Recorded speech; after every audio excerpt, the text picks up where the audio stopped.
আচ্ছা বলো তো, এগুলো দেখে তোমাদের কি মনে হচ্ছে? তোমরা কি কেউ চিনতে পারছো? হ্যাঁ, এগুলোকে বলা হয় মাশরুম, যা আগে আমরা ব্যাঙের ছাতাও বলে থাকতাম।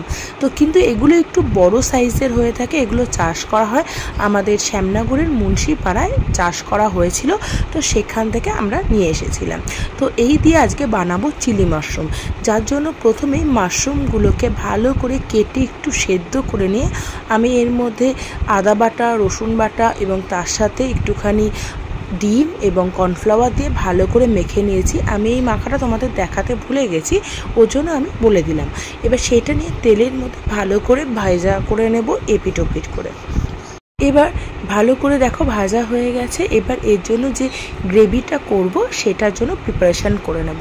তার জন্য প্রথমে কড়াইয়ের মধ্যে বেশ কিছুটা সর্ষের তেল দিয়ে আদা আর রসুন বাটাটা এর মধ্যে দিয়ে নিয়ে ভালো করে ভেজে নেব। এর মধ্যে দিয়ে দেব বেশ কিছুটা কিউব করা পেঁয়াজ এবং তার সাথে দিয়ে দেব ক্যাপসিকাম।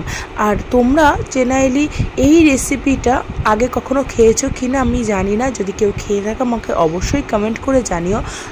কম বেশি চিলি চিকেন প্রত্যেকটা বাড়িতেই হয়ে থাকে, এরমভাবে একবার চিলি মাশরুম বানিয়ে দেখো, অসাধারণ লাগে খেতে। এরপরে এর মধ্যে দিয়ে দিলাম বেশ কিছুটা ক্যাপসিকাম এবং তার সাথে টমেটো এবং কাঁচা লঙ্কা চিড়ে দিয়ে দিয়েছি। ভালো করে এটাকে কষিয়ে নেব।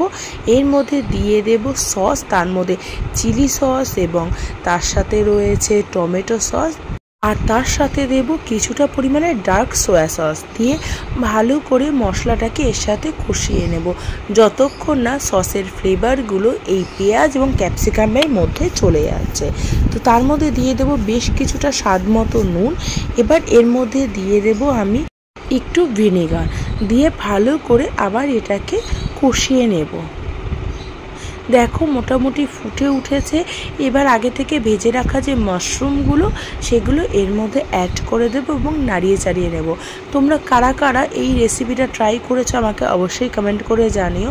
এছাড়াও মাশরুমের ভীষণ ভালো ভালো কয়েকটা রেসিপি হয়, যার মধ্যে মশলা মাশরুম ভীষণ খুব ফেমাস একটা ডিশ, কিন্তু এরমভাবে চিলি মাশরুম করেও দেখতে পারো তোমরা, অসাধারণ লাগে এবং রুটি, পরোটা অথবা ফ্রাইড রাইসের সাথে এই রেসিপিটা ভীষণ পরিমাণে ভালো যায়। তো মোটামুটি দেখো আমাদের হয়ে গেছে।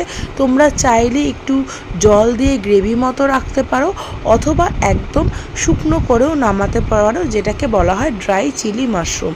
তো মোটামুটি আমাদের কমপ্লিট হয়ে গেছে ড্রাই চিলি মাশরুম। আমি একটু শুকনোই নামিয়েছি, এবার আমি পাতে সার্ভ করে নিচ্ছি।